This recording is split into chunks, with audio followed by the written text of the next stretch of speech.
ഗുജറാത്തിലെ അഹമ്മദാബാദിൽ 5400 കോടി രൂപയുടെ വികസന പദ്ധതികൾ പ്രധാനമന്ത്രി നരേന്ദ്രമോദി രാജ്യത്തിന് സമർപ്പിച്ചു. രാജ്യമെങ്ങും ഗണേശോത്സവത്തിന്റെ ആവേശത്തിലാണെന്ന് പ്രധാനമന്ത്രി പറഞ്ഞു. ഗണപതി ഭഗവാന്റെ അനുഗ്രഹത്തിൽ നിരവധി വികസന പദ്ധതികൾക്ക് തുടക്കം കുറിക്കാൻ കഴിഞ്ഞു.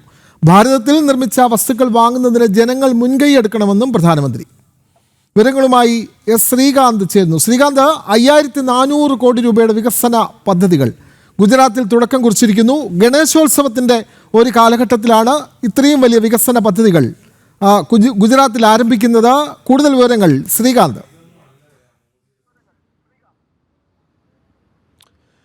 വിനോദ്, പ്രധാനമന്ത്രി നരേന്ദ്രമോദി സ്വന്തം സംസ്ഥാനം കൂടിയായ ഗുജറാത്തിൽ വികസന പദ്ധതികൾ ഉദ്ഘാടനം ചെയ്ത ദിവസം കൂടിയാണിന്ന്. അതായത് 5400 കോടി രൂപയുടെ വികസന പദ്ധതികൾ അദ്ദേഹം രാജ്യത്തിന് സമർപ്പിക്കുകയുണ്ടായി.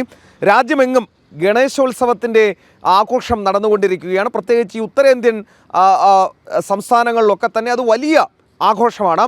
ആ ഘട്ടത്തിൽ പ്രധാനമന്ത്രിയുടെ സന്ദേശം പുറത്തു വന്നിട്ടുള്ളത് ഗണപതി ഭഗവാന്റെ അനുഗ്രഹത്തിൽ നിരവധി വികസന പദ്ധതികൾക്ക് തുടക്കം കുറിക്കാൻ കഴിഞ്ഞു എന്ന് അദ്ദേഹം പറഞ്ഞു.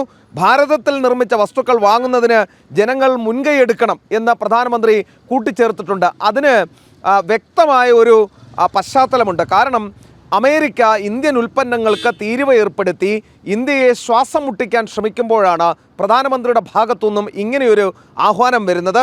നമുക്കറിയാം, അദ്ദേഹം ഏത് വിഷയം ഏറ്റെടുത്താലും പ്രചാരണത്തിനായി അദ്ദേഹം ഇറങ്ങിത്തിരിച്ചാലും അത് വൻ വിജയമാക്കി തീർക്കുന്ന നടപടി അദ്ദേഹത്തിൻ്റെ ഭാഗത്തുനിന്നും ഉണ്ടാകാറുണ്ട്.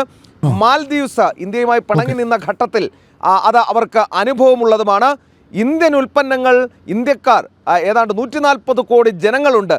അവർ അതിന് കരുത്ത് പകരാൻ തുനിഞ്ഞിറങ്ങിയാൽ ലോകത്തൊരു ശക്തിക്കും ഇന്ത്യയുടെ വികസനത്തെ തടഞ്ഞു നിർത്താൻ സാധിക്കില്ല എന്ന് നമുക്കറിയാം. പ്രധാനമന്ത്രിക്ക് അതറിയാം.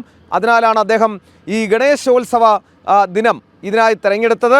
നമ്മുടെ സ്വാതന്ത്ര്യദിന ചരിത്രത്തിൽ പോലും ഗണേശോത്സവം സ്വാതന്ത്ര്യദിനത്തിൻ്റെ ഭാഗമായി സ്വാതന്ത്ര്യ സമരത്തിന് വീര്യം പകരാൻ ഉപയോഗിച്ച ചരിത്രം മഹാരാഷ്ട്രയിലൊക്കെ തന്നെയുണ്ട്. അത് ഒരുപക്ഷെ നരേന്ദ്രമോദി മുന്നിൽ കണ്ടിട്ടുണ്ടാകണം. വികസന പദ്ധതികൾ നടപ്പാക്കിയതിനൊപ്പം സ്വദേശി സംവിധാനം കൊണ്ടുവരുന്നതിന് വേണ്ടി ആഹ്വാനം കൂടി നടത്തിയിരിക്കുന്നു പ്രധാനമന്ത്രി.